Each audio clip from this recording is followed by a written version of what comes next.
Alright, good evening and welcome to VSR Phoenix Season 7 Round 4 here live on TRTN. You join us from Indianapolis for our American leg of the championship. I, of course, am Regan Clark. I'll be your commentator for this evening, and you join us, as I said, from the Indianapolis Motor Speedway, a shining beacon of American motorsporting prowess. This historic firm was used not only in the iconic world of IndyCar, but also used in the world of Formula 1 and GT racing, completing the trifecta here. It is 2.5 miles and 17 turns of FIA Grade 2, founded back in 1909. It was in the genesis of American motorsports and motorsports across the Western world, and now it lays claim to round 4 of this fantastic championship. Getting a look at our championship standings here as we stay on board with one of our front runners, Fast Fanatical, who in most recent times has fallen down by the wayside in the championship. Just Boris leads with 150 points, with Old Man on Track with 120. Regent, otherwise known as FR77, with 99 points, is third in the championship. Pete with in fourth place with 91 points. Fast Fanatical on screen here is in fifth, but not by a long way, with 86 points to his name.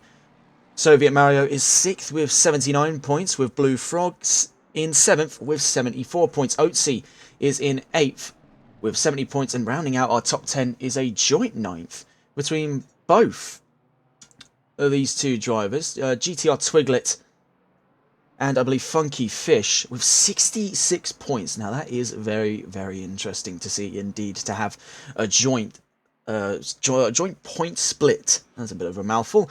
Coming into the fourth round of the championship. Now, looking at the wider calendar, we've still plenty of rounds to go here. We're only a quarter of the way through Season 7, with Imola as the first endurance round next week on Wednesday, 7:30, same time as it is today, and then obviously continuing further down to Brand, Kota, and Bathurst before we've hit the halfway mark. But for today, Indianapolis is going to provide a very interesting challenge for these drivers. For those of you tuning in from elsewhere on TRTN's wide network of leagues, you'll have no doubt recollecting Indianapolis as the site of a very controversial race start in the NLRL Sunday League. Now, two of those drivers are in here with us for this race, if I'm not mistaken, or at the very least one of them. If we were to take a look around the paddock, I believe we might be able to find them out on track here at the start of qualifying. We'll get a look at those times in a moment. Having a look around to see where they could be coming from. So we just spotted there, that was just Boris coming to the side of the road and back into the pit lane. So, and the same story for GTR Daily Boy as we just continue to scroll through. We try and find him. Here's at least one of those drivers. He got a podium in his most recent race with a broken hand in the Hungaroring, and now races yet again today. It's Master Mason, otherwise known as James Mason, one of the drivers in K1 Esports. The 413 AMG has had a stellar ring of performances in the last couple of weeks, and he's been undeterred by his real-life injuries and is going to keep on racing, and here's hoping for another strong performance. He was able to witness firsthand the onslaught of that lap 1 incident in NLRL. We'll see if fate is kinder to Mason today on the start here in VSR Phoenix. Let's get a look at our timing chart here, as we see the first set of times coming through from Voldemap and Blue Frog. The McLaren and the BMW there setting the first of our two times. Oatsy intercedes both of them, as does Abok. Next up is SN Quiz. Behind him, ETE Peninsula and Old Man on Track, putting third and fourth there. Dollar Up and Grizz next to the line. Dollar Up 7th, relegated to 8th there. Grizz goes 5th fastest. Next to the line is Pete 77. Just crossing the timing line now. Is it going to be a valid time? Yes, it is actually. You almost dodged him there, as it was up to pole position for a split second there. Relegated to second by FR77, otherwise going by Regent. Next towards the line, I believe in the background there was, I think it was one of the BMWs. I could be mistaken there. I have to double check. This is SN Quiz here. Mason crosses the line for the third fastest time. Behind him there is Night Owl, who caught some attention at last set of races in Zolder. He puts the 6th fastest time in on the charts yet. But we're without our heavy hitters at this first leg of qualifying. Now, if we take a look here in our qualifying predictions coming up, now we're expecting pole position out of Fast Fanatical in the gold category. 1:35.592 was his best time in the data we've sampled. Just Boris only a 10th behind him there. Tyler V 3rd with ETE Geels 4th, Pete in 5th, Soviet Mario 6th, Old Man on Track 7th, Regent in 8th, Oatsy 9th, Funky Fish in 10th. Right now though, Soviet Mario is our overachiever at the start of qualifying here, putting himself just for a second there on pole position. And here is Fast Fanatical, one of the focal points of today's qualifying session. Of course, predicted for pole, and is one of the closest contenders pace-wise to the championship leader, Just Boris, who has had absolute imperial control of the championship thus far, a 100% win rate. So it is certainly strange to see Boris not adorning the top of our qualifying predictions. Even stranger so if we pull up a new set of predictions here, and this is based off our race pace. This is your average lap time to come and expect. Now, this was calculated over the course of 5 valid laps. Now, we must consider other factors such as tyre degradation and fuel consumption and fuel load as well. Definitely a chief among them here with an hour-long race on our hands.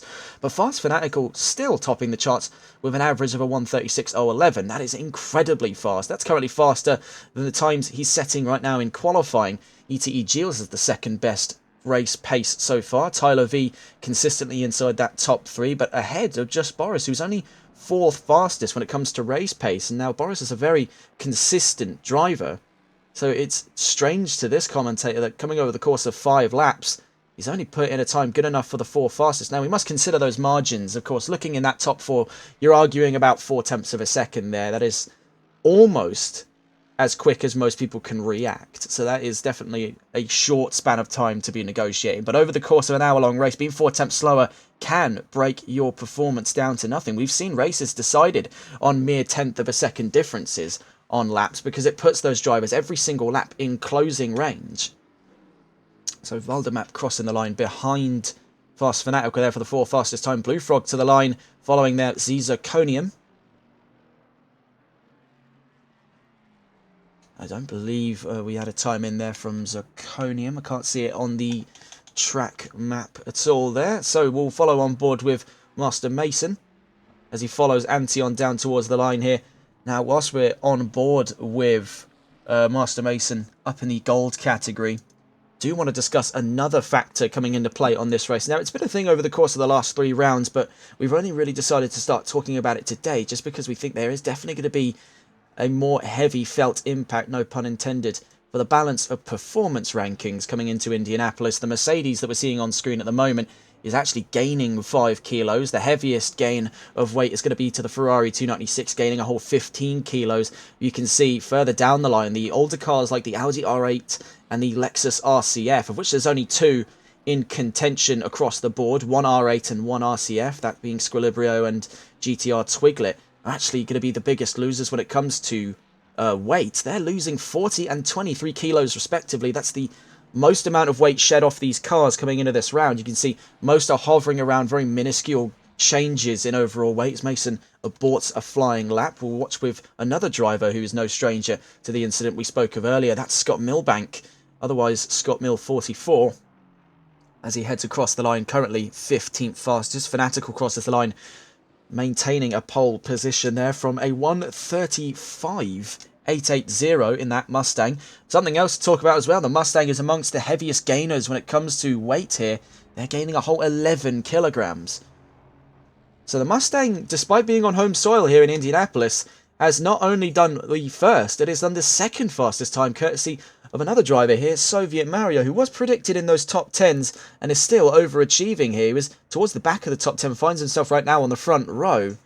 We must also consider the factor of Just Boris, who I believe is still yet to have set a time. We saw him back out, and after a scrapped lap there, which was 15 seconds behind, we can now see that he is on what looks to be a full flying lap. The championship leader really can't afford to start floundering when it comes to performance now. He's 150 points in. He's leading the championship by 30 points coming into round 4. He's already got himself in a very comfortable position here, so he can't afford to lift. Not at all. Time's continuing to come in here. We're at record highs with 29 drivers here for round 4 of this championship. So staying on board with Just Boris as he crosses round turn, I believe this is turn 17 here. This is a slightly stranger variant of the road course layout. It features the hairpin from the motorcycle layout of this track. Boris crossing the line there. As we get up to the timing charts, only 3rd fastest. So despite the fairly minuscule, when you look at the balance of performance, fairly minuscule changes made to the McLaren, he's actually lost 2 kilograms coming into this round. Boris, on that first lap, did not find the pace necessary to take pole position immediately. This is very uncharacteristic from the championship leader. The 999 has dominated every single round of the championship thus far, has led nearly every lap. He has been the veritable face of Season 7, but at the moment, that crown is starting to loosen, and unless we see something truly remarkable, it could be Ford 1-2 going into lap 1. Perhaps this is Boris trying to make things more interesting for us, because as we've seen with plenty of drivers, these Simbot predictions are rarely ever 100% accurate, and sometimes it's a case where the drivers just weren't pushing hard enough. But we'll see what Boris is capable of. He's in that third sector at the moment. Around him there, inside the top 5, he's got Pete and Voldemap to his rear. He's got Soviet Mario and Fast Fanatical up front of him. And right now, looking at the qualifying predictions, he was slated for a 1:35.627, which is going to be 2 tenths faster than the current fastest time of the session on 1:35.880. But even in saying that, Fast Fanatical found times good enough for a 1:35.592, so he only really has to find 3 tenths of a second. We'll see what Boris finds, though, on this lap. Needs 2 tenths for pole, goes across the line, and gets pole by a tenth of a second there to Fast Fanatical, who is not too far off, finishing off his lap. He's just heading down into the middle sector now, so we'll see what the rebuttal will be in a few corners' time out of Fast Fanatical. Having a look around the track here to see where our next times are coming in from. The next car to head down towards the line is the number 6 of Otzi. The Aston Martin did complain of brake issues going down into turn 1 much earlier on the brakes than its contemporaries in Europe and America alike. The Aston finding itself in a very painful middle of the top 10 position at the moment. As we saw in previous races here in Indianapolis, that's not a fun place to be for lap 1. But Otzi could find himself in a lucky position here. If he's going earlier on the brakes and he's got the sort of rear of his car cleared out of the way, he could avoid a lot of the chaos that goes on down at turn 1.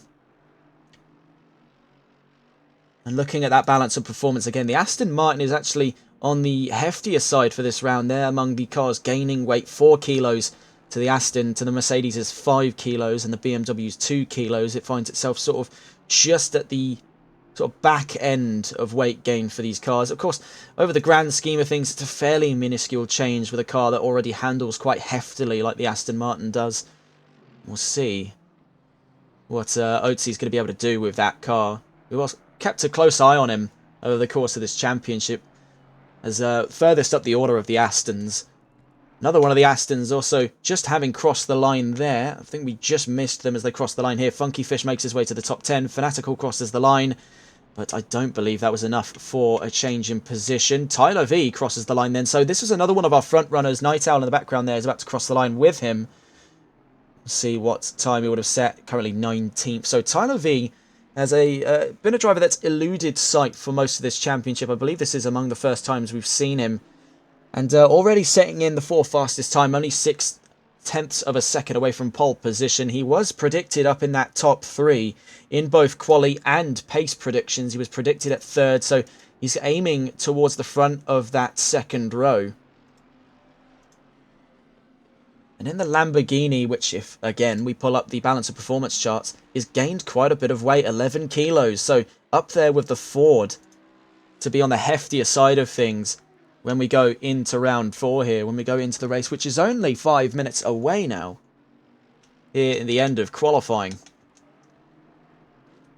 Back on board then with Fanatical, making their way down towards the line here, as we can also see their championship rival to be just Boris. I mean, we saw the first inklings of that between these two back in Kyle Army. We've just seen that Soviet Mario's gone 2nd fastest, so what is the rebuttal here from Fast Fanatical? He doesn't want to be shown up by a driver in silver, let alone driving the same car as him. In the Battle of the Mustangs here in America, you love to see it. If only we can get ETE Giles, who's down in 8th at the moment, to get up towards the top 5 here. We're going to get a 3-way split between the Fords crossing the line. Sadly, not enough for position just yet. Needs to find 300ths of a second. Tyler V crossing the line. Does find an improvement. Not enough for position, though, yet again. Night Owl going towards the line. He was in 20th, goes up to 17th because he Regent, otherwise known as FR77 in the background, has now dropped down to 12th. ETE Giles in 9th. Grizz crossing the line there for, I believe, a time down in here, 19th position in the McLaren. Number 4 down in the bronze category.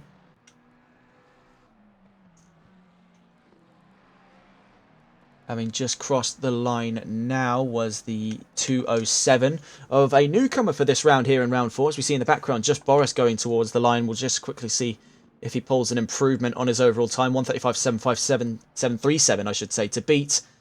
We just stay on board for a second with our new driver down in the bronze category. The Aston Martin of Aussie in the 2:07 makes his debut in Season 7 here at Indianapolis.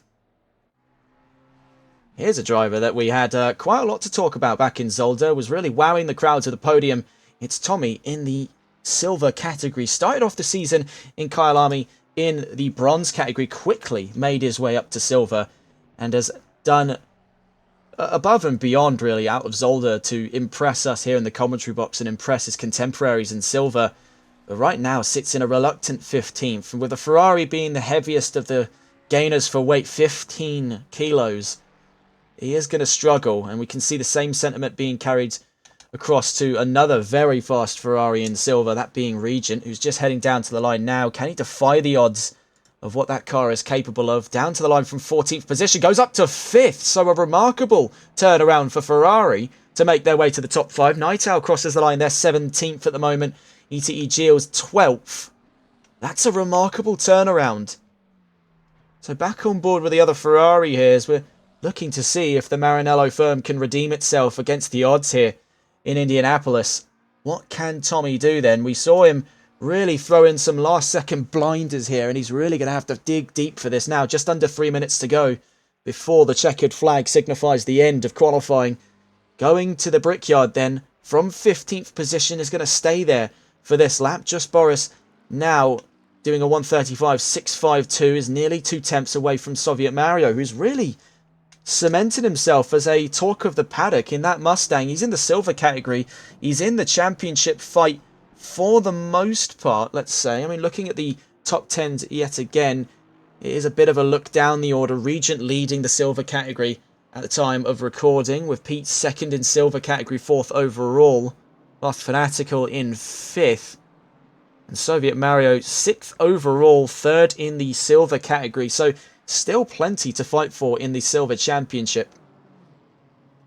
Well, Soviet Mario crossing the line at the moment needs to find 0.2 of a second to best Boris for pole position, but now he's got further company courtesy of Fast Fanatical, who behind him got himself ever closer to pole by 0.08 of a second, puts himself second fastest at the moment, will start on that front row.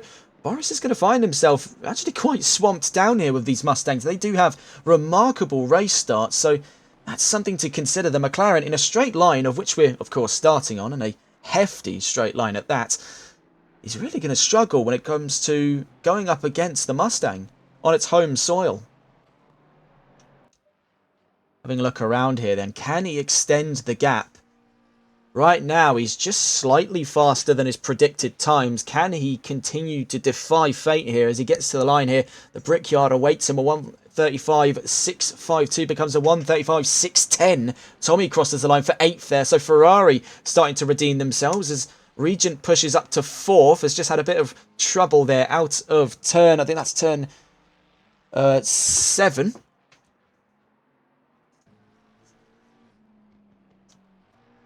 Or turn 6 or 7 there in the hairpin.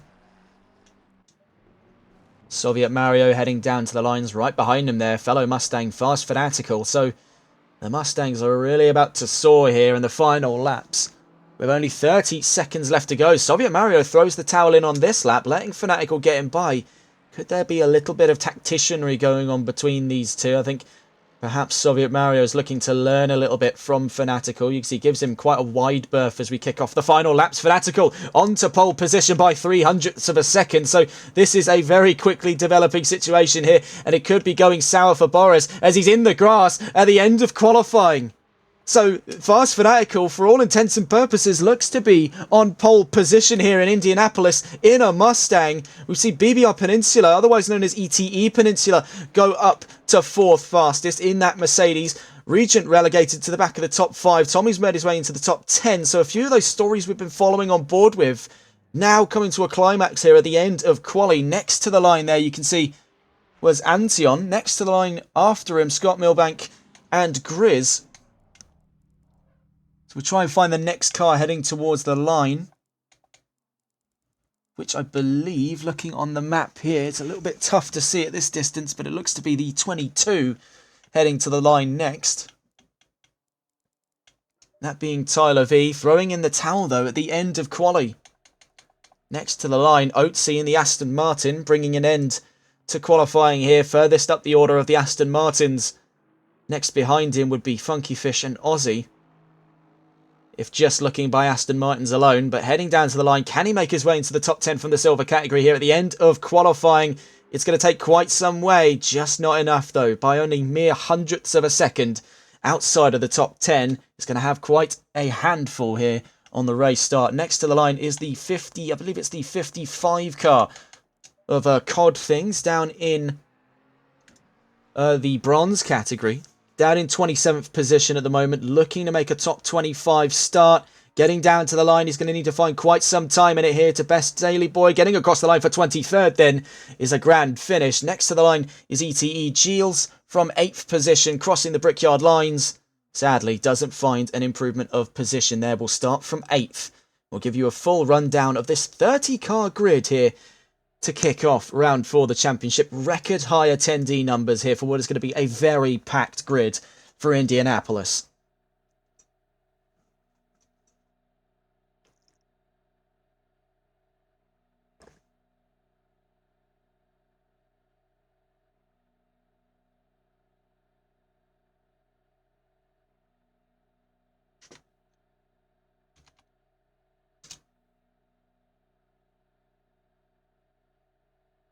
So without further ado, let's see if we can get onto the starting grid then. Is a lot to deal with. 15 cars either side of it as we roll double formation for this round.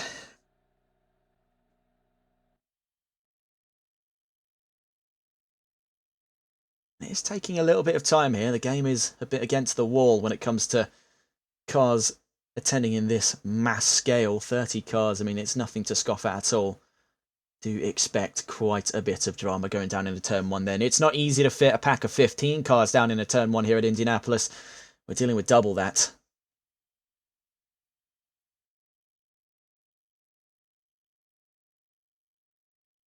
People asking in chat with in regards to Scott Milbank, what car number? It's number 9, the Mercedes in 22nd position. So then we get a full breakdown of our grid. Of course, one mandated pit stop, an hour-long race on our hands here for round 4 of the championship. Starting from pole position then is Fast Fanatical alongside him, and in a position I don't think he was expecting to be at the end of round 4 qualifying is Just Boris, the championship leader. Starts from 2nd position. Soviet Mario in 3rd alongside ETE Peninsula rounds out that 2nd row of the grid. Region in 5th with Tyler V in 6th. Pete in 7th with ETE Giles in 8th position. Rounding out the top 10 is Tommy and Voldemap in the silver category. Oatsy starts just outside the top 10 we saw there at the end of qualifying, only hundredths away from a top 10 start. They start 11th alongside the Blue Frog in 12th, Funky Fish 13th, with Old Man on Track in 14th position. Rounding out the top 15 is Zirconium. We see that Master Mason in the 413 starts back in 16th position, is in the danger zone in the far scheme of things here going down into turn 1, but he's alongside Night Owl for company in 17th position.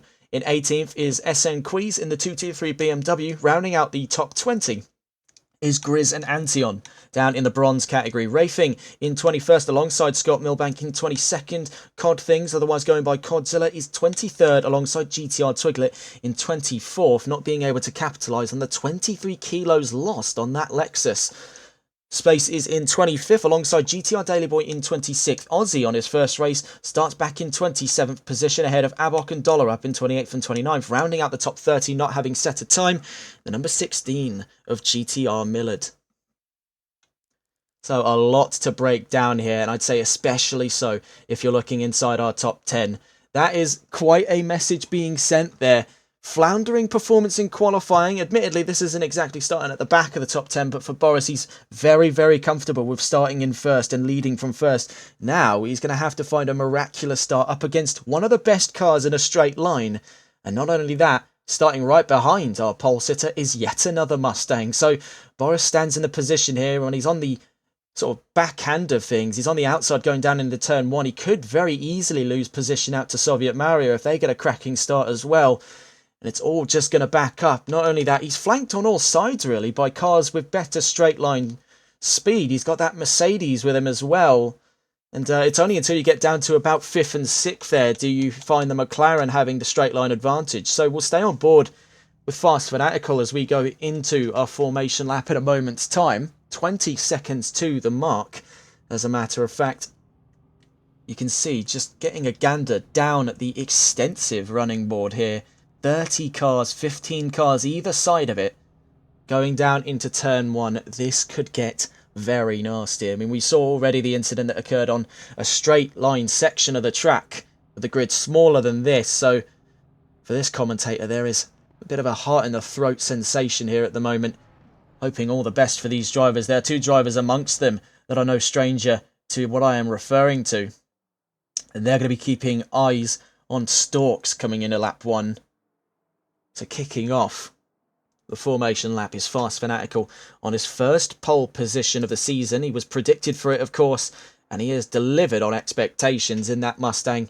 And will start ahead of Just Boris. That Mustang, with its 5.4 litre naturally aspirated V8, goes up against McLaren's 4 litre twin-turbo V8 in the battle of the 8 cylinders. Is there replacement for displacement? Well, right here at home in Indianapolis, USA, it's going to be tough to beat for the Mustangs.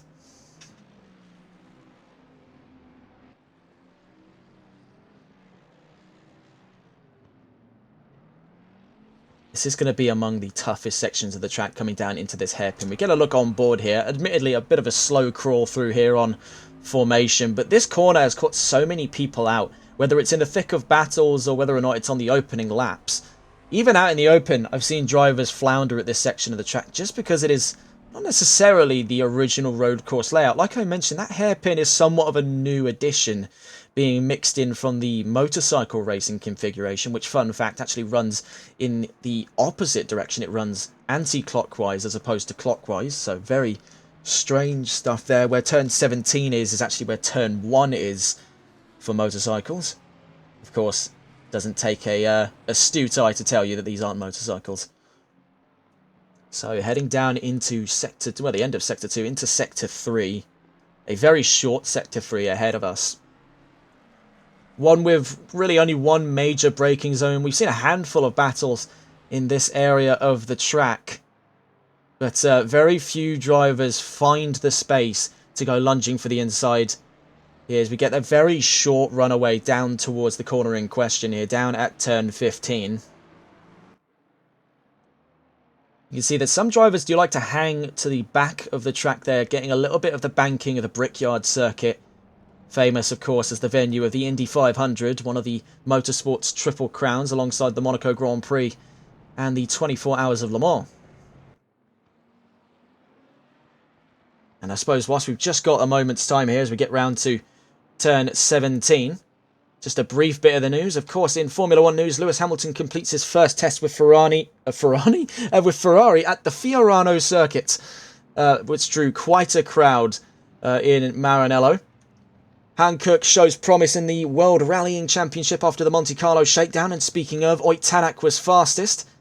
And then rounding out is South Africa reopening a bid for a potential 2026 entry of Kyle Army in the 2026 to 2027 Formula 1 World Championship. So that's a very short run through our news segment here. As without further ado, heading down to the line, we are green and racing here in Indianapolis. We're not waiting any longer. An hour is ahead of us and already a fantastic start by Fast Fanatical. But can he be bested by Boris? They are side by side. Absolutely nothing between them. Heading down into turn 1. The Mustang still to the inside. The McLaren's going to be to the outside. Does he find any room in it? No, he doesn't. So he gets closed off there. Soviet Maro's all over the back end of Just Boris. He finds himself for the first time in his championship battle under siege from other drivers. Fast Fanatical leads then down into turn 4. Further down the line, things looking so far so good. Big snap of oversteer on the Mustang. Trying to forge out a gap here. You can see Tyler V and ETE Peninsula going side by side almost.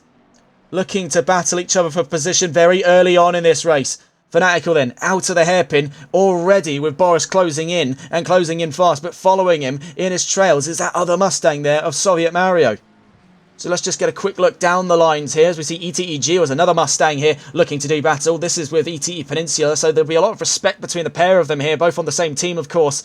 We'll not be looking to fight too hard here. Doesn't want to throw either of their races at stake at this leg of the championship. Looking back towards our front row, best seat in the house here, sitting from third. On looking the battle of first position is Soviet Mario, who has had a very cracking start to this race, is holding on to a very commanding third, 0.8 of a second ahead of his fellow championship rival in silver, that being Region, who looks to be under attack here from the likes of Tyler V. Let's see if we can get on board there as we just see Rafing getting into a bit of a maelstrom or looking onwards towards one Scott Milbank to the inside, very nearly clips across the back end of Codzilla. So far, so good then. Across the line we go on the first lap. Boris is actually on the back foot. You can see that Mustang really opening the taps down towards turn one. The McLaren a little bit out of room here. Is going to have to find it in that middle and final if he wants to challenge the Mustang, because just in a straight line he's got absolutely nothing against it.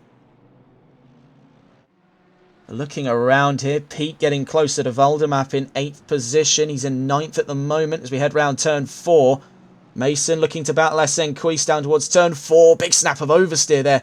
We must consider as well, he's still battling his injuries to stay racing here. 2 broken metacarpals in one of his hands here, but is giving it a very lively show of force as he's caught right in the middle of a battle between SN Queese himself and Night Owl. Looking further down the line here, GTR Millard in the Lamborghini, which I believe is a first time change, is now fighting his way out of the hairpin, chasing down GTR Daily Boy. So just like the ETE battle we saw from beforehand, there will be a lot of respect to be expected out of those two, being on the same team. We won't be looking to harm each other's race too much, but it will be sort of a friendly shoulder barge here and there, I imagine, between teammates. We're watching on board now with Tyler V, who's hunting down Regent for position. It was at this section of the track he found him most vulnerable on lap 0, I guess you could say, to make the argument of as we head now into lap 2. It's for Tyler V in that Lamborghini. It's Lamborghini versus Ferrari. Now, that is a pretty staple rivalry group there. Despite the fact that Ferrari has always had the upper hand when it comes to GT cars, Lamborghini has definitely excelled since its recent partnership with Audi in the last 10 or so years. Chasing down Regent. We'll get a look at our front row battle in a moment's time here. This is the battle of 4th position between Regent and Tyler V. You can see digging into the grass there on the far end out of turn 4 between the pair of them. Camera's not giving us a particularly great view of things, a bit zoomed in for our liking. As we see here, Tyler V still challenging. And with that dash cam view, we get a much better perspective of things. You can actually see further up ahead there what the situation is going on between the battle of the Mustang and the McLaren. The McLaren is falling behind, so straight line speed has been absolutely to the benefit of the Mustangs today. That's going to be good news if you're Soviet Mario, who's hanging right onto the back end of just Boris in 2nd at the moment. We do have yellow flags down in the hairpin section. I'm not entirely sure who at the moment. So let's just quickly check across to see if everyone is all right down there. It's the number 11 car that we found in trouble. That's Rafing in the 488. It does appear to have picked up a little bit of damage. Let's see if we can go back on board then with Tyler V. Still battling for 4th here, right on the hindquarters of the number 420 Ferrari of FR77, otherwise going by Regent. We are back in green flag conditions here. Out of turn 17 we go. And on the charge, down towards turn 1, Tyler V is actually hanging a little bit out of the slipstream of the Ferrari. You would have thought he'd be tucked right in over the back end, but no dice, as it turns out. But we can see behind him the battle of ETE Geos and ETE Peninsula come to a head. If we quickly get on board with them. It was ETE Geos to the inside on Peninsula, but Peninsula's not giving up a fight anytime soon. We'll stay on board with Geos here. This looks to have kicked off into high gear. The battle of 6th position, which we just saw come to a head down at turn 1, is going to carry all the way over out of Sector 1 into Sector 2 we go now. Peninsula chasing in the background there. Voldemap and Pete swap positions, 8th and 9th.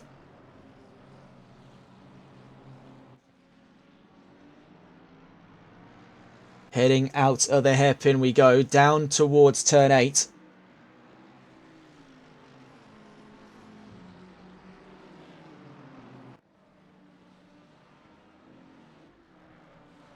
That Mustang is having a bit of a rough time compared to our race leader at this moment. Having to go up against another heavyweight car, the Mercedes-AMG, which, just like it, front engine, rear drive, on the heftier side of things, makes it an absolute machine over the curbs, of which there are plenty here in the road course layout of Indianapolis. Oh, that was Voldemap in the background there. The number 83 spun around, so let's just get a look on the replay. See, rocketing down towards turns 14, 15 and 16. Was that an impact? Yes, it was. So Pete undercutting the brakes and actually collided with the back end of Voldemap. That's brought a temporary yellow flag out at the moment. Peninsula's not got much to fight for when it comes to straight line speed. He lost 7 tenths over the course of that last lap, and you can see it come to a head here as we head down into turn 1. That battle is effectively dead in the waters. You can see down the line, though, Esenquiz on the inside of Master Mason, heading out of turn 1. Mason's still going to hold on to it, puts himself nearly to the inside at turn 2. Is still hanging on for dear life. The battle of the German firms, BMW versus Mercedes-AMG, heading down towards turn 4, looking to take it around the outside. Mason is giving it a very good go here on Esenquiz. But the BMW is going to hold on for dear life here, heading down into the hairpin as the Mercedes looking towards the inside was for but a moment. A little bit of contact. It does send Esenquiz around. He's not going to be happy. Not at all. Yellow flags are out for Sector 1 as well. The number 55 car is in trouble down at turn 1. That being Codzilla there. Has come around, now facing the wrong side of the road. That could be the end of the line here for the 55 car. Yellow flags are going to remain out then for the time being. They've gone back into the pit lane. So let's get a look up front and see what the situation is. After just under 10 minutes of racing, Fanatical still leads from Boris, and that gap is growing, 1.4 seconds. So the McLaren at the moment is powerless to fight against Ford on their home soil here in the United States. If we were to take a look at our calendar, I believe one of 2 rounds, one of 3 actually, the third round 12 being at Laguna Seca. So one of 3 rounds on American soil here. The Mustang really has come alive for round 4 of the championship. Despite that weight gain, it's done it very little when it comes to overall detriment. So we'll check around the track here. ETE Gilles and ETE Peninsula still very close to one another. And still on the topic of Mustangs, that 57 has really got its hands full here. Obviously got that move down in turn 1 when we were taking a look on board the Battle of 4th, which we will try and check in on in a moment's time. That's Tyler V versus FR77. Right now our focal point stretched over this battle. There is a yellow flag for Sector 3. It was temporarily brought out there. I think it was a spin for the number 9 car as it heads down towards the Brickyard line now to start another lap. Oh, overshooting there, going into Sector 3. That's the end of the battle for Peninsula for the time being. They find themselves now under siege from Tommy, which we'll get a look on board that in a moment's time. Get another replay on that as well. It was quite a run over. The 223 has run into some trouble, and the yellow flags are out for the time being. We're now on board with Master Mason here as he chases down. I believe that's Z Zirconium, an old man on track in front of them. We are trying to find, though, that perspective of Tommy, who definitely is going to have his hands full hunting down the stricken ETE Peninsula. You can see that gap, though, is starting to fall away. Where we thought that would have been a little bit livelier going down into turn 1 here. You can see another battle, Funky Fish versus Blue Frog. The battle of the pink cars here, Aston Martin and BMW sharing the limelight for the battle of P9. We'll check on board then the perspective of the defending car of this 2-car battle, Blue Frog, who is in those top 10 standings, mind you, and is currently holding on to 9th position in this race. The 159 takes a trip in at the far side wall at turn 1. That marks another car to have come off the track in the span of just over 10 minutes. That's another yellow flag down for turn 1 at the moment for cars to take caution. So things going from bad to worse for a lot of people. Looking around the field, Fanatical still leads by 1.5 seconds with Soviet Mario 3rd. Region in 4th and Tyler V in 5th. ETE Gilles is in 6th ahead of ETE Peninsula. Tommy is in 8th, and the 2 drivers on screen at the moment, Blue Frog and Funky Fish, round out the top 10. Old Man on track's in 11th ahead of Zirconium. Master Mason's in 13th with Antion in 14th. Pete in 15th. Grizz in 16th. GTR Twiglet has made quite a few positions up in that Lexus, having worked through tougher times. It's in 17th position. Voldemap has dropped down to 18th position after a small impact has no doubtly created a domino effect to further damages on that McLaren. SN Queez is in 19th with GTR Daily Boy in 20th position. Aussie has moved up a few positions from his race start here on his opening run in Season 7. Is in 21st in the bronze category. Abok in 22nd, Dollar Up 23rd, Space in 24th, Rafing 25th, Scott Milbank 26th, Oatsy 27th, and GTR Miller 28th. 2 DNFs already with just under 15 minutes covered.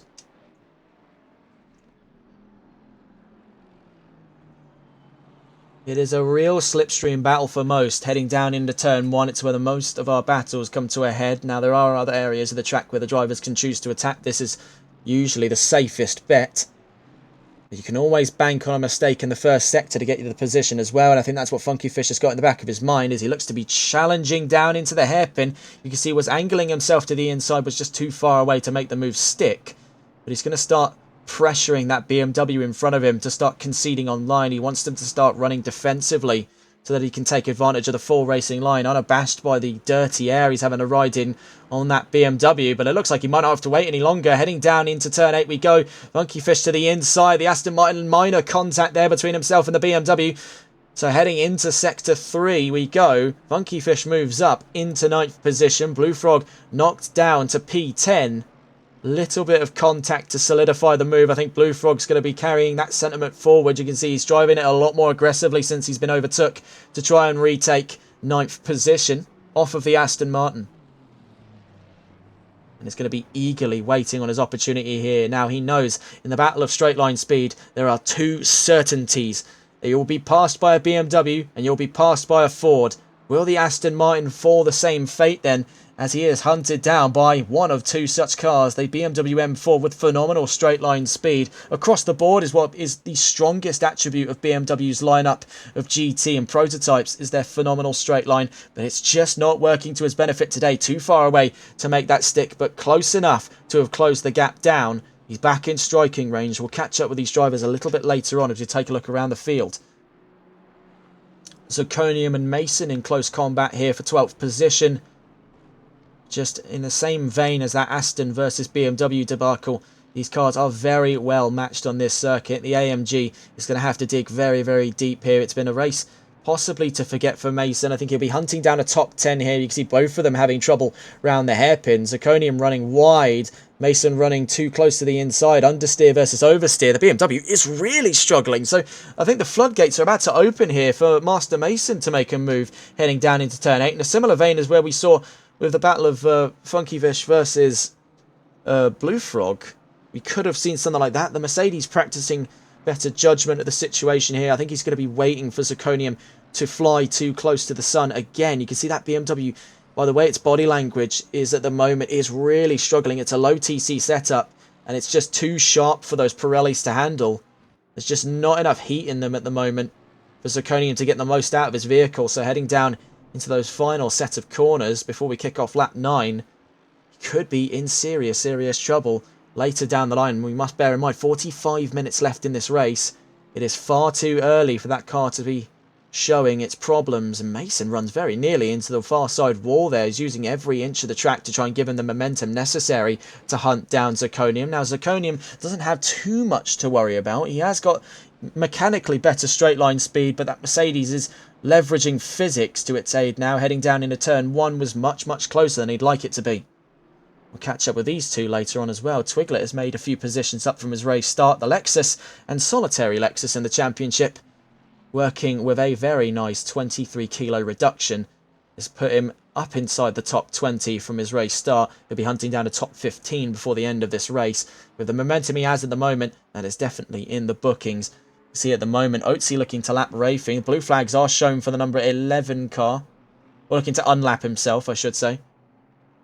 As Rafing looks to put the pressure on Dollar Up here down in the bronze category. Oatsy, though, going to the inside, very nearly making contact there. That could have ended in disaster. Look at how close the Aston Martin got to the back of that McLaren of Dollar Up. That is a code brown, had ever I seen one. Look at that there. Millimeters. I want to try and get a replay on that. And just, let me just rewind it here. And pause. Right about, ooh, yeah, you're looking at maybe about 10 centimeters at most there. Maybe 10 to 20 centimeters, but that is a very close margin. There's more trouble, though, for Racing down at the hairpin. The Ferrari in the same spot that we found it earlier on in this race has now yet again found trouble down at turns 6 and 7.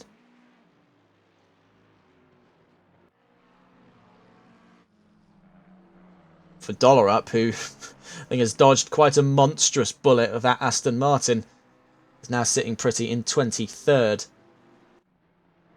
Just Boris, that gap has dropped from 1.4 to 1.8 seconds and is not looking particularly grand at the moment for the championship leader. His spotless record of a 100% win rate is really up in arms here. It's up for grabs courtesy of Fast Fanatical, and it's at stake here.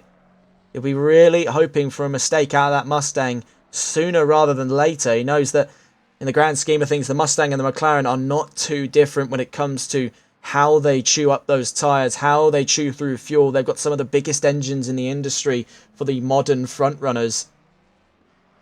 So there's a lot to contend with there between these two. However, it has been a flawless start so far by both of them, but it's been, of the two, a much better start for that leading Mustang. Has forged out a very comfortable gap, and that's only going to keep growing so long as it's got that mechanical straight line advantage. It would take for engine failure now to take Fanatical out of that equation. Looking around the field, Mason on Zirconium is ahead out of turn 16. That battle comes to a head. He moves up into 12th position. Next in the iron sights, 3.2 seconds up the field is the BMW of Old Man on Track. You see Peninsula being forced down to 7th now. Is a long way away from his teammate and is actually very quickly moving into the sights of Tommy and Funky Fish. This is an interesting battle to observe already. Tommy, of course, wowed crowds and his fellow silver drivers back in Zolder with a podium finish. Right now is in a very similar competitive spirit, looking to hunt down a top 5 here. In his way at the moment is Peninsula, and then Gilles, then Tyler. It's a long way to go, but he's got 40 minutes to do so, so never say never in the case of the 66 car. Funky Fish as well has been very ambitious in his drive in the top 10. Obviously had that battle with Blue Frog that came to a head around about this section of the track here a few laps ago.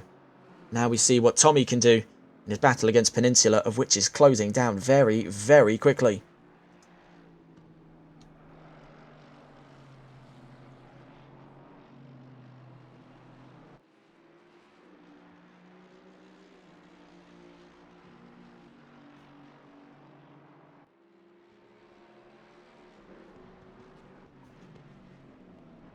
See a differing line there between the Mercedes and the Ferrari. Of course, these are two fundamentally different machines. Of course, both built for GT3 spec, but it's very interesting to observe the different approaches at hand. I think it's one of the greatest parts of GT racing, is unlike other conventional forms of touring, you know, you've got touring cars, you've got Super GT, and the works further up and down the order. GT3 provides just the Goldilocks zone necessary for such wide variety of development process. You get firms like Ferrari here with a sort of space frame aluminium chassis up against Mercedes that's, I believe, using as a ladder frame on that AMG. And then you've got you've got vehicles like the McLaren, which uses carbon monocoque. And there's just such a wide variety in how these vehicles are constructed, and what that results in is vehicles that drive very unique from one another. And you can see it in the way these two are having to rag the cars around the middle sector at the moment. Tommy's having to take wider lines, knowing the Ferrari has better rotational speeds, whereas it's a more shallow, almost close to the wall line, out of the more robust and sturdy Mercedes.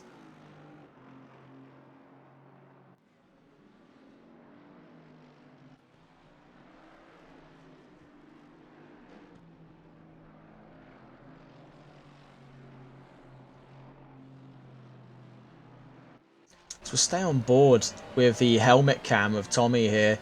It does show a much better angle of that banking that some of the drivers like to use a little bit of here, heading down into turn 15 and 16. You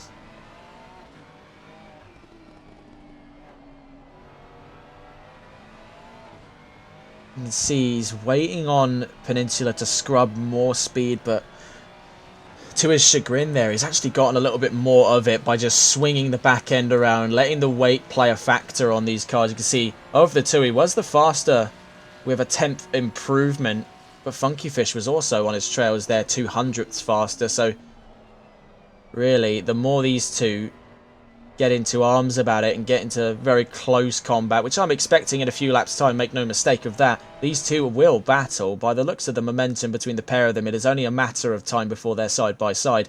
The more time they spent doing that is going to be more time given to the two right behind them, being Funky Fish. Also for Zirconium, he's got his own battles to fight there from 24th, trying to unlap himself and get back into the fight of things. He's got 38 minutes to do so, which is still plenty of time. But is it time he can afford to waste there, sat behind Funky Fish, or is he going to be surfing the Aston Martin's line to give himself the benefit he needs? That is another question for another time. Right now, though, focal point is this battle of 7th. Getting a sort of second-hand perspective of what's going on at that front row. That gap is starting to open up massively between the 52 and the 999. The Mustang still in the sort of the command seat for this leg of the race, and we can see things coming to a head here between Tommy and Peninsula side by side there. It's going to put him to the inside in the penultimate corner, but he's just too far away to make another lunge there. That was very close stuff. A little bit of wheel rubbing for good measure out of turn 15, now out of 16 and 17 to cap off lap 13. That really started to get a bit red hot between these two, and that's going to carry all the way down into turn 1. Like I said, all of that battling is just inviting the Aston in to come and have a play at this. It is a three-way battle for P7 at the moment. Mercedes leading, Ferrari and Aston looking to try. Heading up round turns 2 into turn 3 and 4 here in sector 1.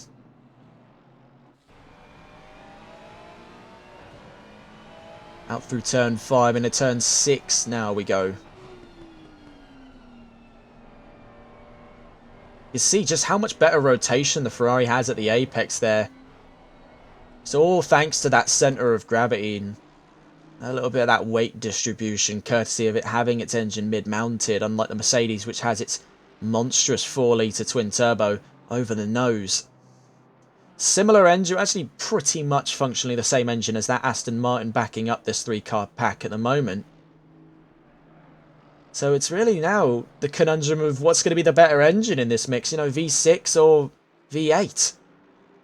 Ferrari, of course, when they developed that V6 engine for the 296, it was also in conjunction with the 499p hypercar, which has had such fantastic successes at Le Mans, winning 2 Le Mans back-to-back, one of which was on its debut. So there's no doubts to its efficacy as a good engine. Of course, a lot of purists, myself included, were sceptical when Ferrari announced they were going to start running a V6 engine, but we see now in the modern day that some traditions just have to die in order to start winning races again, and for Ferrari in endurance racing, the move was really over to V6. The V8 had had its time in the sun. Considering they weren't going to start building V8s like AMG does, really there wasn't much point in fighting it any longer. Naturally, aspirated has already made its way out of view. Only recently has it come back in 2024 to 2025 with Mustangs. And right now, modern Ferrari is, I'd say, getting towards its peak as an endurance firm. I mean, this is the best we've seen Ferrari as a firm in endurance racing for a long, long time. Now, that's not to doubt their abilities back in GT2 and further down the line with the 488 and the 458, but that 296 is just a different animal, and it's somehow still functionally a Ferrari. I think you could still take a look at a 296. I've seen a handful in my neighbourhood, and you could definitely still see the vestiges of that Ferrari culture still in that car. Even though this thing has been made with the almost express purpose of becoming Ferrari's new de facto GT. But I think that echoes back to Ferrari's ethic as a company. Ferrari for all intents and purposes, is a racing team that happens to build road cars. It's not the other way around. Whereas Lamborghini, one of its probably closest comparable rivals in the auto industry, started off as a tractor manufacturer, and of course the famous story of Ferruccio Lamborghini's argument with Ferrari led to him producing cars that would later go down the line to race, and that's where we see that comparison between the 296 and the Huracan.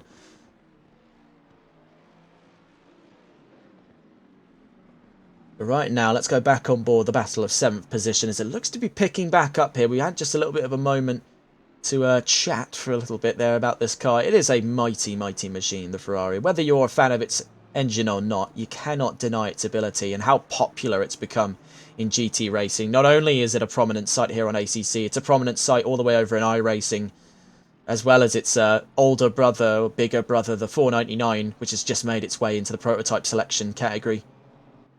See things potentially coming to a head here out of turn 7, though. We saw there were those inklings of a move, but it's all gone quite sour there after a touch of the grass has put Tommy facing the wrong way around the track. He's trying to make his way back on. He's just going to have to dive for it there. Oh, very nearly gets hit by Pete. Really, he was caught like a deer in the headlights there. There wasn't much he could have done under the circumstances. Just tried to recover the car. The sort of double-edged sword of mid-engine cars. You get fantastic rotation, but then when it becomes uncontrollable, it is much harder to recover. This is the view of our front row at the moment. In that last lap, I believe Fanatical was actually on the faster side of things. They're still hitting for 36s at the moment. Now, we take a look back at that race pace. We can see that those factors are definitely having a bit of a damper on overall performance. We're looking at about 6/10 off pace for a lot of these drivers. And I think for Boris, he's sort of thanking his lucky stars here that Gilles and Tyler didn't qualify closer to him. And he's also thanking his lucky stars that the car he started effectively alongside as the lights went green, which was Soviet Mario, as the leading Mustang had already made its way considerably up the road, is worse off for overall race pace, at least on predictions, that is. You can see that in practice at the moment, though, because Soviet Mario is behind Boris and behind him by about 7 seconds at this leg of the race. We're nearly at the halfway mark in with a minute and a half before that point. Right now, the ball has really been in Fast Fanatical's court to play. The 52 has had very good command of this race thus far, but you can see that gap where it was at a bit of a stronger 1.7. Boris is starting to push, and he wants that position back as soon as he can, really. That dropped to just for a moment under a second as Fast Fanatical makes his leap to the pit lane.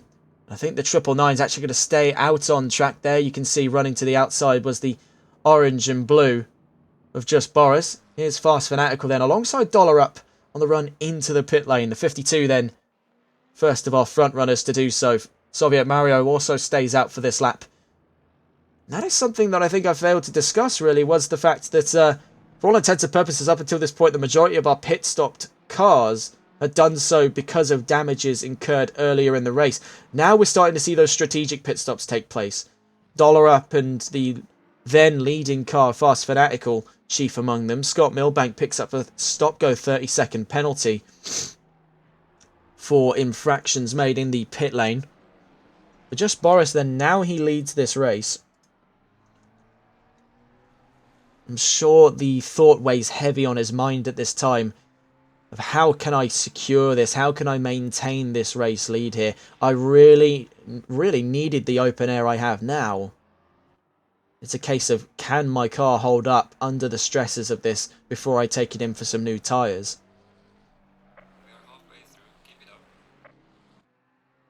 You can see the McLaren was definitely a little bit rough around the edges, but in terms of overall pace, if we take the last lap as any indication, he was faster than that Mustang. So maybe it's just a case where Boris hasn't had to be pushing so hard to stay with. He knows that he's got better pace at the moment than Soviet Mario. And it's been more a case of him pressuring to stay close to the leading car. Fast Fanatical exits the pits at the moment in 12th position. Has a long way before he retakes the race lead. I'm sure that thought's going to weigh heavy on just Boris's mind. Now, unlike Formula 1, these Pirellis, they are P0s, but they're not anywhere as easy to build heat up in. So you're expecting a good maybe 2 or 3, maybe 4 laps before you're even close to decent heat, and even then you've got another 2 or 3 laps before you're in peak heat. So unlike Formula 1, these tyres are a single static compound and they do not warm up easy. It's been one of the leading concerns with drivers when it comes to strategy races like this, where you have that mandated pit stop and you have that mandated tyre swap, is how effectively can the car build heat back up in those tyres. Some cars are a lot better than others. The mid-engine cars are definitely chief among them. Just having a bit more intensity in the way they're set up to complement that mid-engine platform gives them so much better heat generation. But that also works against them, as later down the line it does cause higher tyre degradation. See here, the back of the top 10 at the moment is Pete, following Oatsy and Space in 22nd and 23rd. Scrolling around, Master Mason and Tommy have both taken their pit stops, but Tommy has a stop-go 32nd, which is really going to put a hamper on his race, which has already gone, relatively speaking, quite downhill after that spin out at turn 7. This is Scott Milbank taking a stop-go 30-second penalty. The number 9 car down in 27th. Speaking of AMGs, here's ETE Peninsula having also took their pit stop, currently in 15th. A bit of a shake-up then past the halfway mark, with drivers still yet to take their pit stops. All the way from 1st to 8th there do we have cars that have yet to make their stops. You've also got a few anomalies here and there. Abok and Pete, 11th and 12th. Pete breaking the cycle there, having run into the pit lane. Joining him there's the race leader of Just Boris, Tyler V. Is he going to be staying out or is he coming into the pit lane? You can see that the Lamborghini slowing down here on the run into the pit lane, so he'll be staying out. Master Mason finally beginning to unlap himself from the front runners. Tommy also jumping to the pit lanes as well from 17th position. Monkey Fish coming into the pits from 3rd. The number 982 joins our roster of the pit lane. Old Man on Track, however, stays out. Following him is Blue Frog and Zirconium to make a BMW 1 and 2.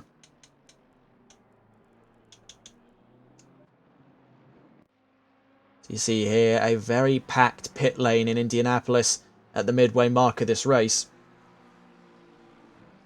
So we try and look around then to see where that battle was. That was... Actually, we'll stay on board with this, as this is this could be race defining here.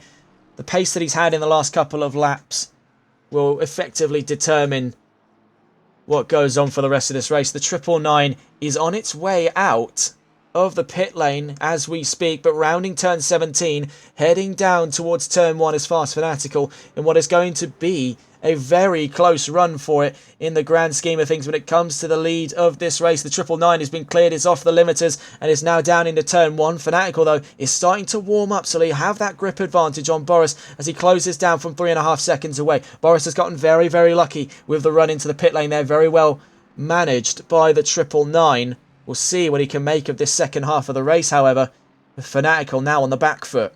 They're in 6th and 7th at the time of recording.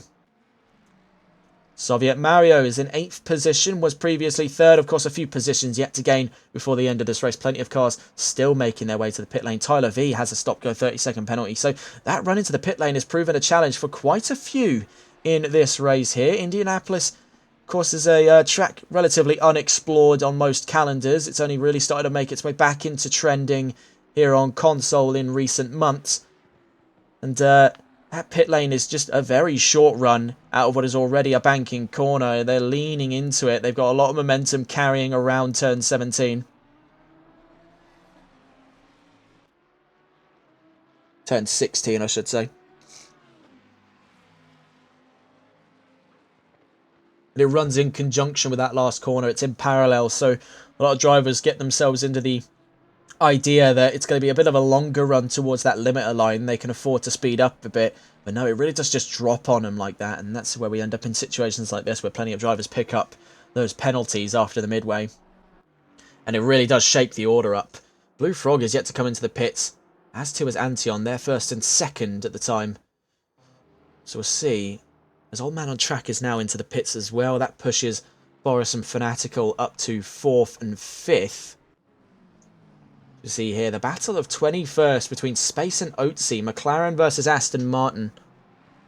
What has already been a very interesting sort of sub-battle to watch here. The Aston very eager to get around the McLaren here. The McLaren doing a very good job of holding him up. Heading down into the hairpins. See, just too far away to lodge any kind of offensive just yet. See, further up the road there, Abok has run into some trouble in that black and green BMW. Bit of rotation, though, out of turn 7. That's going to invite Otzi in all the way to the inside as we head down into turn 8. That's pretty much a done deal there. To the inside goes Otzi. Space is down to 22nd after one crucial mistake. Boris then trying to secure a 3.5 second gap. It's dropping to 3.3. The Mustang is starting to close in. I believe the rest of the running order, bar one, are still in the pit lane. Antion's in the pit lane now, so they'll be passing up for the control of the last of the podium positions. That'll keep going forward until everyone has taken their pit stop here. 23 minutes left to go. You can see they are in sort of visual range of one another there. You can see the gap between Just Boris and Fast Fanatical. You can see on that last lap, it was only a tenth really in difference between the pair of them. But that straight line speed is just all in the court of the Mustang. So for Boris, he has to outturn, he has to outbrake, he has to out-accelerate, because he just can't in the straights. Totally powerless to fight it. You'll see that even further if we end up covering COTA this season. You'll see it down that 3/4 of a mile back straight where the Mustang just has so much top end to give compared to the European cars out of McLaren and Ferrari, which are two of the other most popular choices in GT at the moment.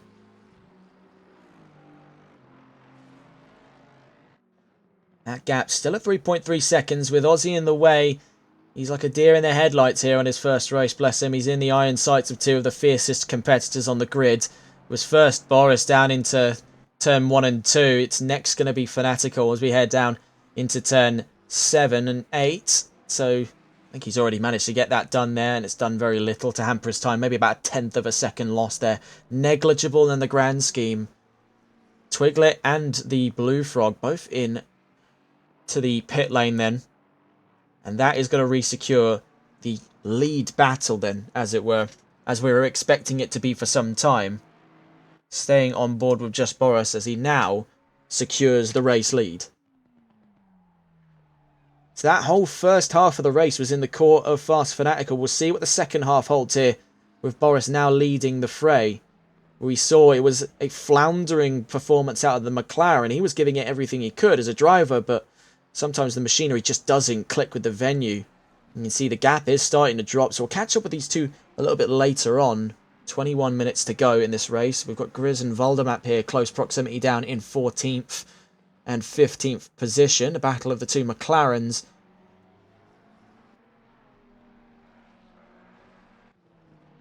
Looking further around the field here to see what's going on. Mason makes his way down past the Brickyard line in 11th. He's actually going to move up into a top 10. So already having achieved on his goal here of a top 10 finish as he crosses past GTR Twiglet and the Lexus in the pit lanes there.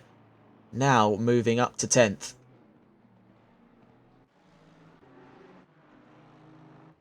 Looking for our closest battles on track at the moment.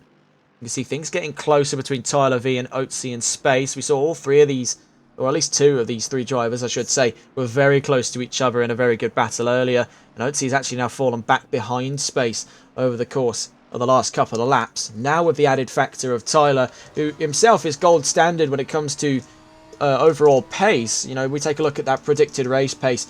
He's sitting there in the low 136s, of course. It's a bit of a far cry of that at the moment, factoring in, you know, tyre wear and fuel load. But if that should give you any an indication, it's a driver with top 3 level pace here going up against drivers in the back of the top 20. Heading up towards the line. The Lamborghini is actually in very good stead when it comes to straight line speed here. Punching a hole in the air is that monstrous Aston Martin. It's huge compared to the Lamborghini there. You see, he takes up a long area of that track down into turn 1. And to the inside then goes Tyler V up into 21st.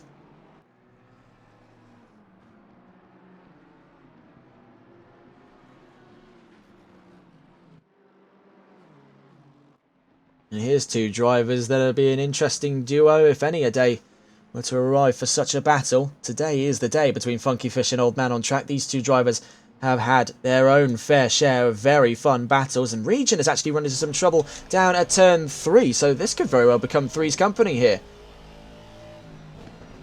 Watching the perspective then of the Aston Martin of Funky Fish.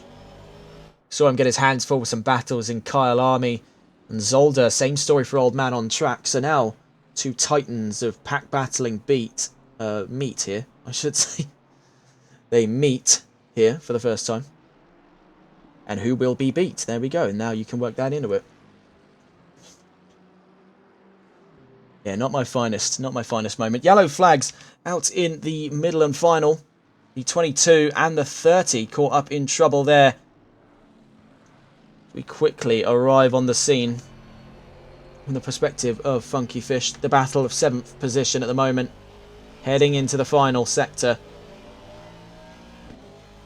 Still yet to find out exactly what has gone on as we're going back into green flags, I should say, colour blinds. Heading down into the final set of corners. Dollar up there in the 88 car, letting these two get by. Oatsy is next to roll over and let this battle run him by here. He's only a second away from Old Man on Track.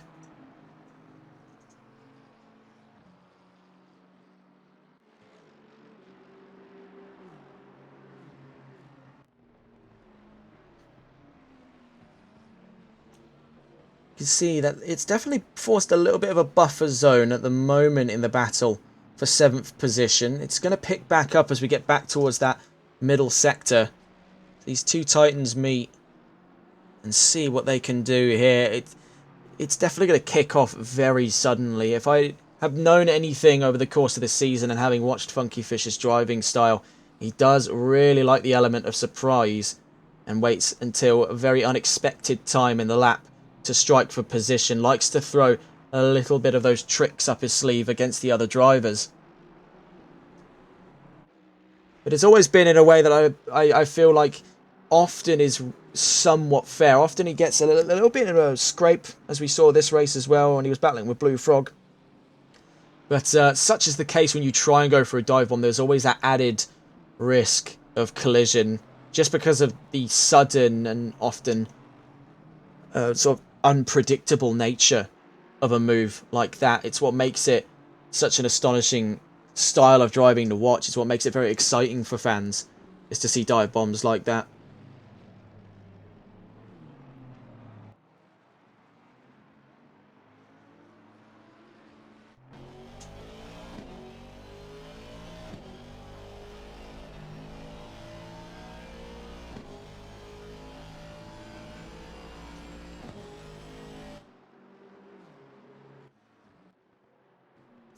Speaking of Aston Martins, here's Aussie, the 207, down in 17th position. Now he's had a fairly good comeback as far as things go. He started outside of the top 20 on a 30-car grid, has made his way up into the top 20, is scratching at the back of a top 15 finish. So as far as things go for the bronze driver, definitely not a bad start in any books.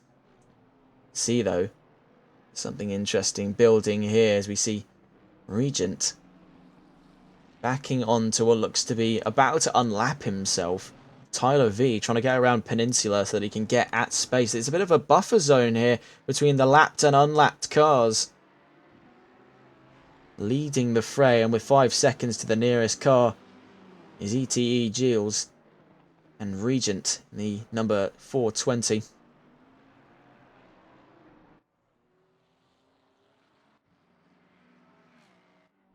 Observing that gap again, it's a 10th to the advantage of the Mustang. That gap is closing. It has just fallen beyond... Beyonder? Oh my goodness, I cannot speak today. It has just fallen behind 3 seconds. It has now gone back up to over 3 seconds, but of course those values are going to continue to fluctuate over the course of the next 14 minutes here. All it takes is one slip, and it's going to give Fanatical the green light that he needs to hunt for position. Right now, though, it is a total time trial battle between these two to the checkered flag. With Boris having gained 0.3 of a second there through the hairpin. You can see where the strong suit of the McLaren is all the way in these technical areas of the track. The Mustang is able to claw back a lot of that time. You can see straight away has dropped that 0.3 down to nothing as we get down towards turn 8.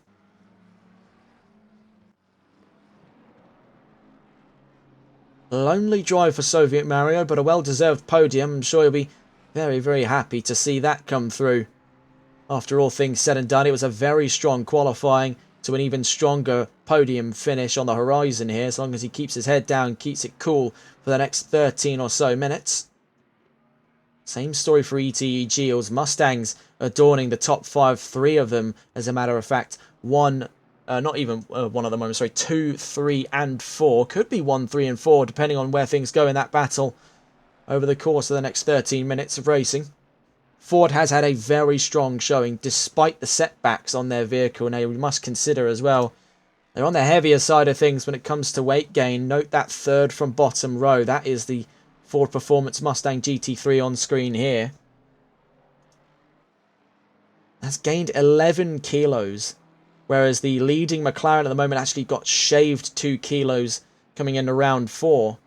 So even in spite of that setback with the balance of performance, Ford has really, really delivered on a proper racing package for these three. That Mustang is definitely one of the up-and-coming new top-of-the-line GT3s. I can see a lot more people adopting that soon once they can find a workaround to make it as fast as that McLaren.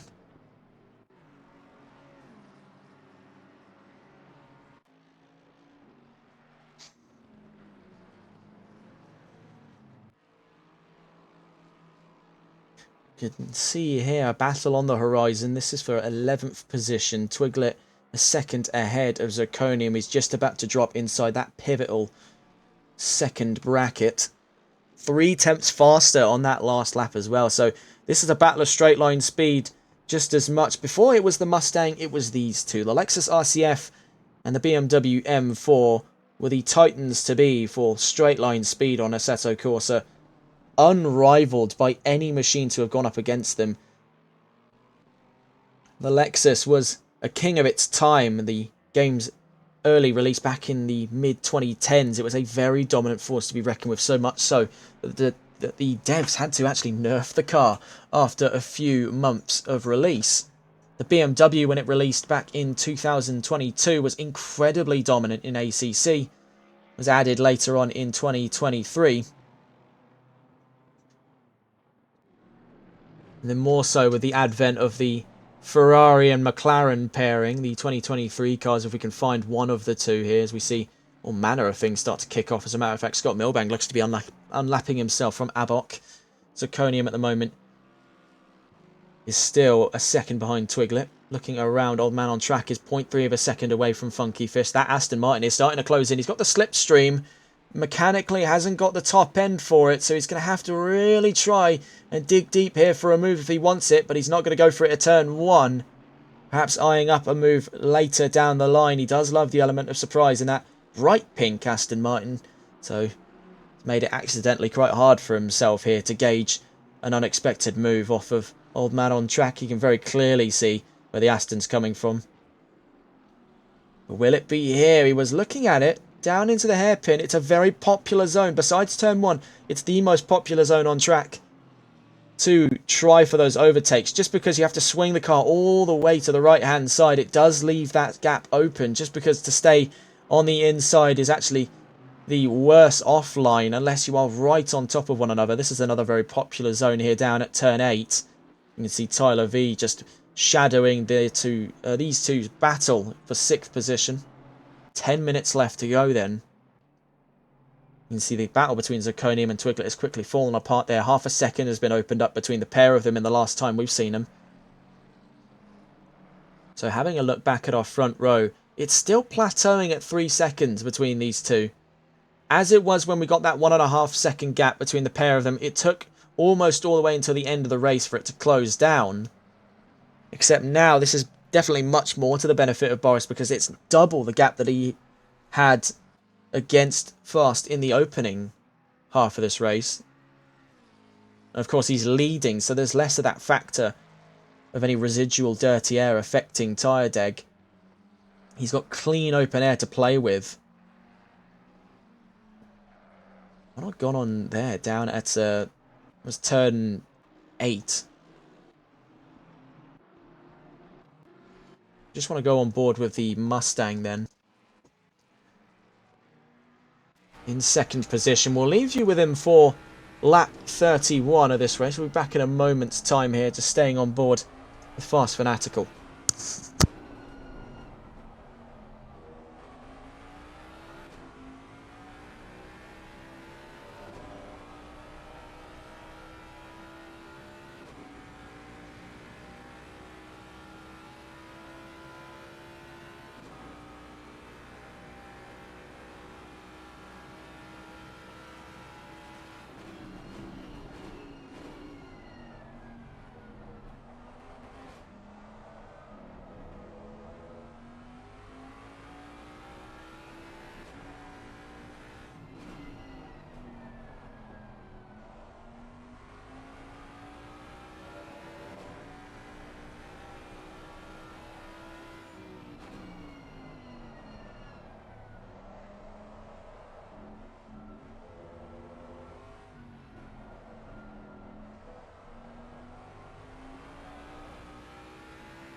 So maintaining our view on board with Fast Fanatical, that gap has now opened up massively. From 3 seconds to 4, it could be writing on the wall here for Fast Fanatical's hopes of a race win here in Indianapolis.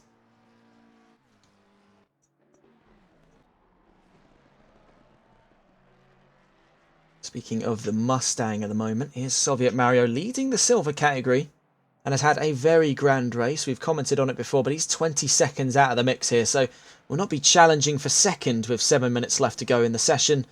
Neither two will be ETE Geels, but it will be a very, very resounding victory for the Ford Motor Company with a 2, 3 and 4, putting them, if we were to counting points here, miles ahead of McLaren.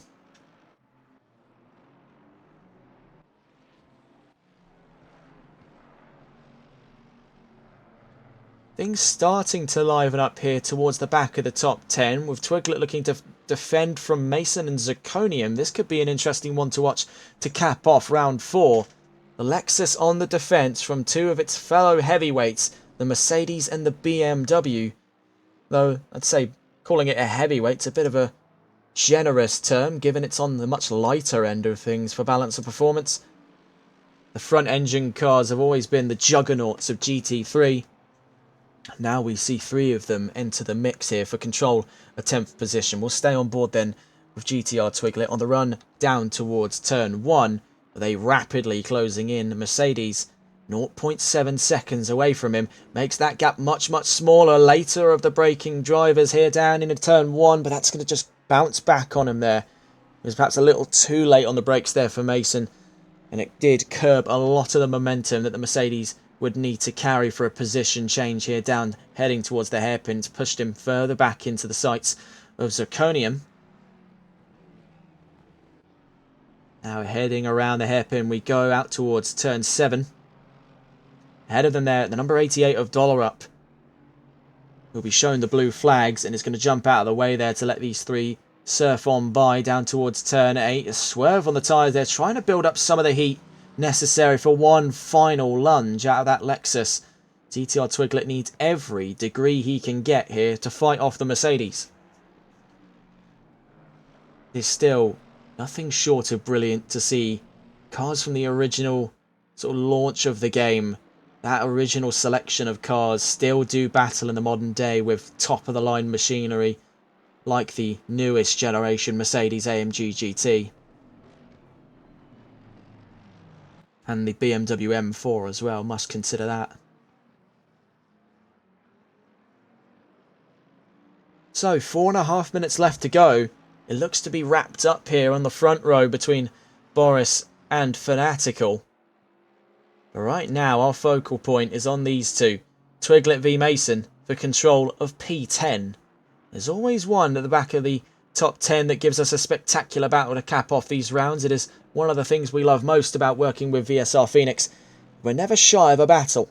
No matter what leg of the race here, we've always got drivers trying their luck for position.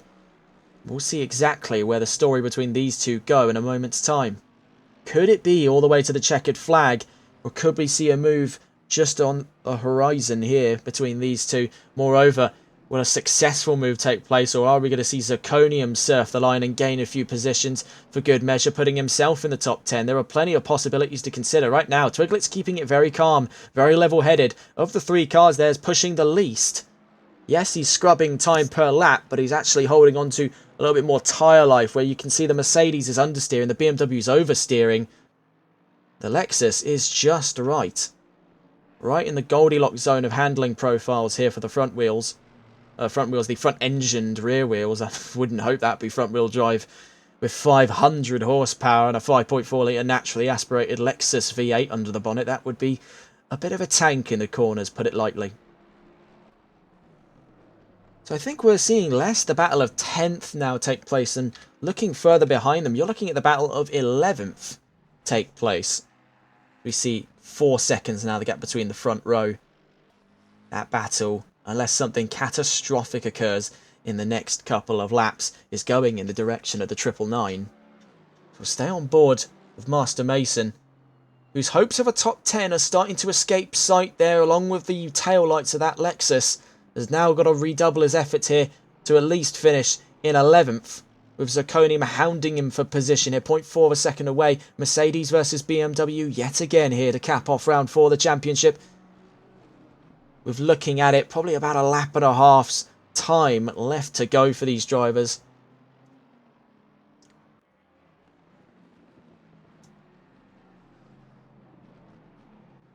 Heading down into the hairpin though, Zirconium to the inside. He's going to put himself to the outside at turn 7. So the Mercedes on the defensive. It's going to try and hold him off. The BMW is going to try for a switchback here out of turn 7 as we head down towards turn 8. It's nearly side by side. He's had to tuck back in behind. He's actually looking at the inside at turn 8. Zirconium is trying for it. Mason's going to have to hold off, clinging to the rear quarter of that BMW, the number 39 and the number 413 rub wheels there as we enter the middle and final sector of this track. This is brilliant battling between the pair of them. Very, very close and fair.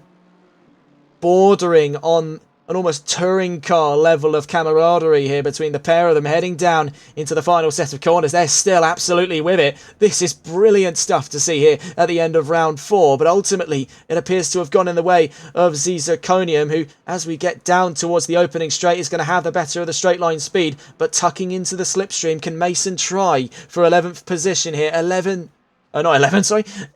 1 minute left to go, and this is for 11th.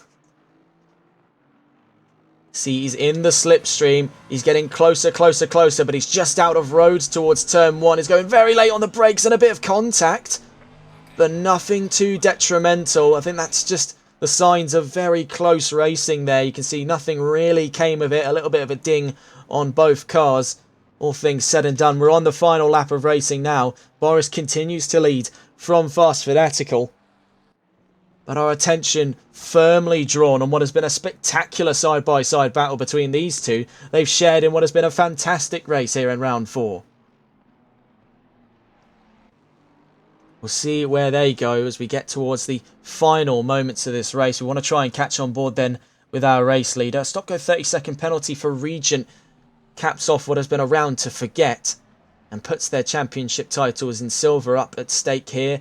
And for Fast Fanatical, he was in command of this race for quite some time, but it seems that if by inevitability it has fallen back into the hands of the championship leader, who has tried moving heaven and earth, really, as it were, to hold on to that 100% win rate here in Season 7. I don't think anything in their right mind is going to be able to take this off of Just Boris, who looks to be going 4 for 4. Unprecedented stuff at the moment in VSR. This is total domination by Just Boris as we get towards the quarterway mark of Season 7.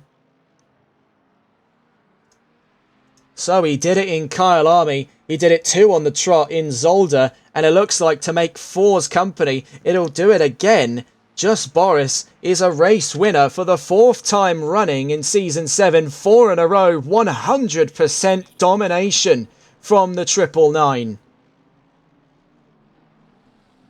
That is brilliant, brilliant stuff then to cap off round 4. Fast Fanatical finishes 2nd. Soviet Mario will be elated with not only winning in the silver category here in Indianapolis in a Mustang, he'll be on the podium overall as well, joining another Ford there on the top 3 steps. ETE Geels makes it a Mustang 2, 3 and 4 here in Indianapolis. Ford will be elated with such a grand result here. The Blue Oval sharing in what has been a very strong result on home soil.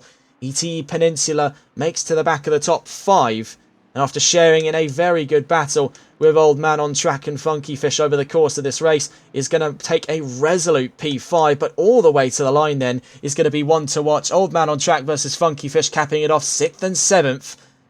The Blue Frog, some way out of it, is going to be more than happy to find himself inside the top 10 at the end of this race. Twiglet down to the line then, inside the top 10, a grand drive out of the Lexus. You really can teach an old dog new tricks, and that Lexus is no exemption. GTR Twiglet has commanded this behemoth of a vehicle to a top 10 in Indianapolis, and very, very well done for him. Zirconium coming down to the line then, and in the battle against Mason, has drawn to a close. A 60-second penalty puts him down in, I believe, 12th position. Antion crossing the line, so Mason will lose positions out at the end of the round there, down to 12th. But the silver lining, still a top 15 finish. You can see the pangs of frustration there on Mason at the end of that. Just let down with that drive-through penalty coming in at the worst time. But what a way to cap off round 4 we have had here. Further down the line, you can see that there were the margins between 14th and 15th. Voldemap and Pete took it all the way to the line by 0.8 of a second. Our closest finishing margin, I believe then, was, looking at it, Old Man on Track and Funky Fish, that were just 0.6 apart from one another. You can see a monstrous ensemble of DNFs. 5 in total. Godzilla, GTR Millard, Night Owl, Essenquist and Tommy. And as far as putting a label on, say, a driver of the day at the moment, really you'd have to take a look back at the qualifying order and then compare that against where we had our race finishers. I think we've definitely had a lot of ups and a lot of downs, a bit of a roller coaster of emotion. But if I really had to take a look at it here, GTR Twiglet is definitely my pick for driver of the day. Starting from 24th position in a car far behind its time, that Lexus and its driver, GTR Twiglet, have absolutely astonished me today. 9th at the end of this race, really capitalising on old machinery, really getting the job done, going up against new gen tech. It is nothing short of a miracle to see. So that is the end of round 4 of season 7 here in Indianapolis. We currently know not of what is going on for next week here in VSR, at least in terms of our coverage of VSR. However, if we are to consult the calendar, they'll be racing next out of Imola for the first endurance round of the championship on the 29th of January at 7:30 PM GMT on Wednesday. From us here on TRTM, we do have 2 more broadcasts before we cap off the broadcast week. We have one on Saturday, which is the NLRL Console Endurance Series round at Barcelona. Round 3 of the championship takes us off of a very exciting and controversial end to round 2 at Suzuka.